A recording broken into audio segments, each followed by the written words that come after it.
Ok, dans ce cours, on va parler d'un autre type de variable, les booléennes. On va également parler des opérateurs de comparaison. Donc booléen, déjà en français, ça veut dire booléen. Souvent dans le code, on a envie d'exprimer si oui ou non, si quelque chose est vrai ou faux. Donc c'est à ça que ça va servir les booléennes. On va en créer une variable booléenne ensemble, myBoolean. Donc comme je vous l'ai dit, booléen, il peut recevoir que deux valeurs, ou vrai ou faux. Donc les valeurs, comme tout est inspiré de l'anglais, ça sera ou true ou false. Donc par exemple, disons true, on va loguer le booléen à l'écran. Vous voyez, il m'a écrit le true directement ici. La même chose, on aurait pu faire avec false, pour faux. Donc voilà pour les booléens. Maintenant, on va parler des opérateurs de comparaison. Les opérateurs de comparaison, on va le montrer directement en exemple, ça sera le mieux.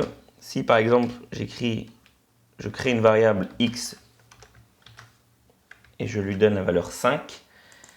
Maintenant, on va dire que j'aimerais savoir, est-ce que x est égal à 5? Comment je vais lui demander cette question? Je vais utiliser l'opérateur de comparaison égal, égal, égal. 3 fois égal. Donc là, j'ai mis le résultat entre parenthèses. Et le résultat de cette expression va aller dans booléen. Parce que l'opérateur de comparaison, son résultat, ça sera un booléen. C'est comme si je posais une question et j'attendais ma réponse, est-ce que vrai ou faux? Est-ce que true ou false? Donc là, je lui demande, est-ce que x est égal à 5? Donc, on vient de l'écrire plus tôt. Oui, x égale à 5. Donc, mon booléen, il sera égal à true. Ok. Si je voulais lui demander, par exemple, est-ce que x est différent de 5? Voilà la façon de demander est-ce que quelque chose est différent de quelque chose d'autre. Il m'aurait écrit false. Juste, là, on a parlé des strictement égal ou strictement différents. Mais par exemple, donc là, j'avais écrit ça. Est-ce que x est égal à 5? Il me répond true. Maintenant, j'aurais... Vous savez quoi? On va faire... le mieux...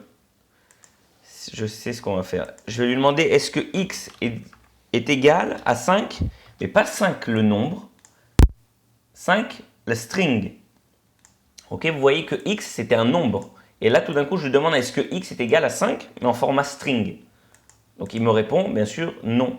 Pourquoi? Ça veut dire strictement. Le strictement égal, il vérifie également le type de la variable. Donc là je lui demande de comparer 5 number à 5 string. Donc il me dit non, c'est faux. Maintenant si j'avais mis juste 2 égales, donc là je lui demande de comparer encore une fois le 5 nombre avec le 5 string, mais là il va me répondre true. Oui, c'est vrai, c'est égal. Donc, c'est un autre niveau de comparaison. Est-ce qu'on veut comparer également le type de la variable? Oui ou non. Donc, ok, donc là j'ai parlé des égales ou différents. On peut demander est-ce que x par exemple est supérieur à 2? Vous savez quoi? On va supérieur à 12. Donc, est-ce que 5 est supérieur à 12? Bien entendu, non. Donc, il nous répond false.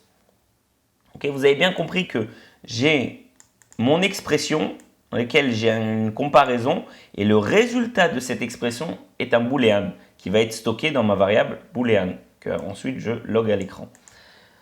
Donc, je peux demander supérieur, est-ce que supérieur ou égal? Non, bien sûr, 5 n'est pas supérieur ou égal. Juste la différence entre supérieur et supérieur ou égal. Vous voyez que là, si j'avais demandé est-ce que x est supérieur ou égal à 5, il me répond oui, supérieur ou égal. Donc il n'est pas supérieur, mais il est égal. Donc ça marche aussi. Donc on a la même chose avec inférieur ou égal. True.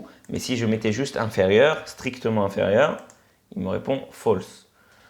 Ok, donc voilà pour les opérateurs de comparaison. Maintenant, il y a une autre façon qui permet de lier plusieurs questions dans une même question. Je m'explique. Si vous voulez demander, est-ce que... On va créer une autre variable.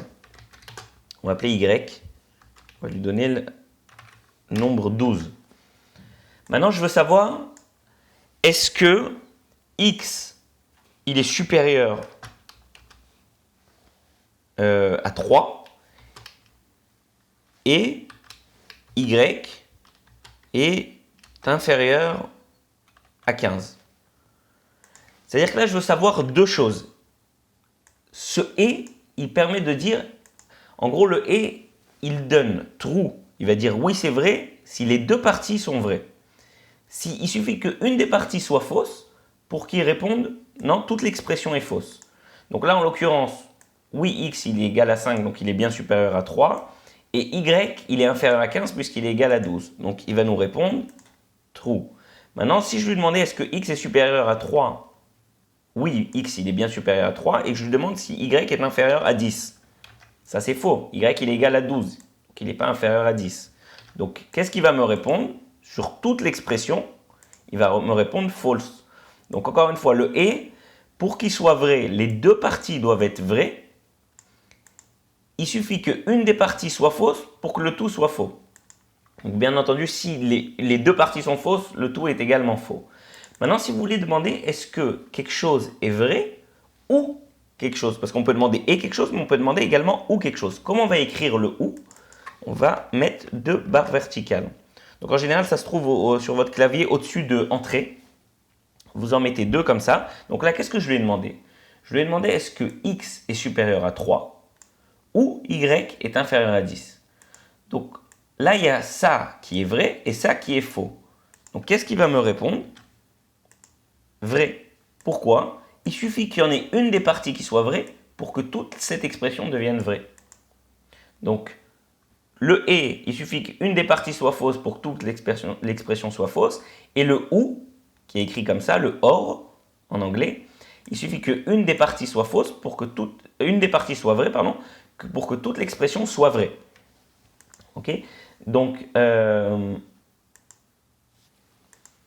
répète, le et, si on a, vous savez quoi, je vais faire un petit tableau récapitulatif. Le mieux, ce qu'on va faire, voilà, je vais vous écrire le résultat directement ici. Par exemple, true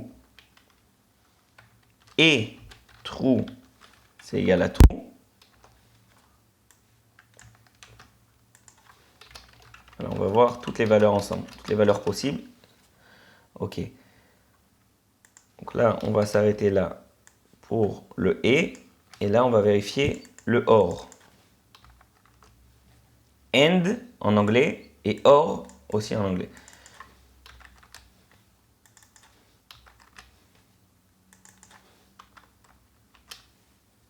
Voilà. Maintenant, est-ce que true et true, c'est vrai? Donc oui, c'est vrai. Est-ce que true et false? Ouais, on va d'abord écrire toutes les valeurs possibles.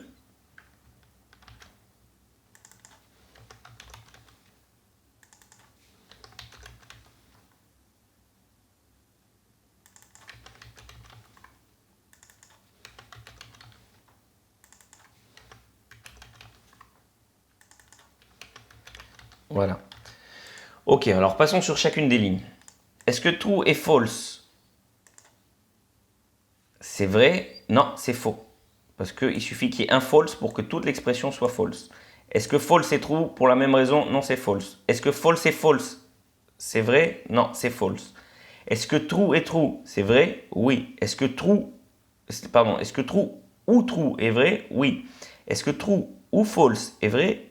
Oui. Est-ce que false ou true est vrai? Oui.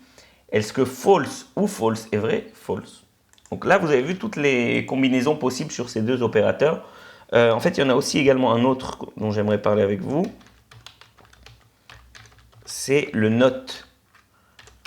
C'est-à-dire, donne-moi l'inverse de quelque chose. Par exemple, si je dis not true,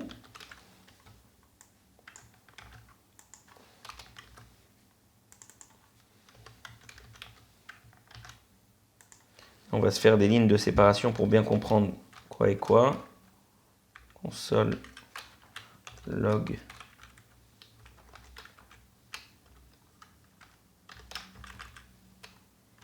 On va écrire ça comme ça, voilà.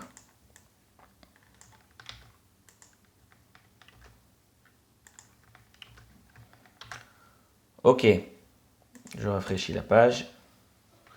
Ok, donc là, on a parlé des deux premières catégories. Et la dernière, ça permet de donner l'inverse de ce que ça aurait été, c'est-à-dire not true. Donc not true, c'est false. Et not false, c'est true. C'est ce que vous voyez ici dans ces deux lignes. Donc voilà pour tous les opérateurs de comparaison qui donnent des booléans.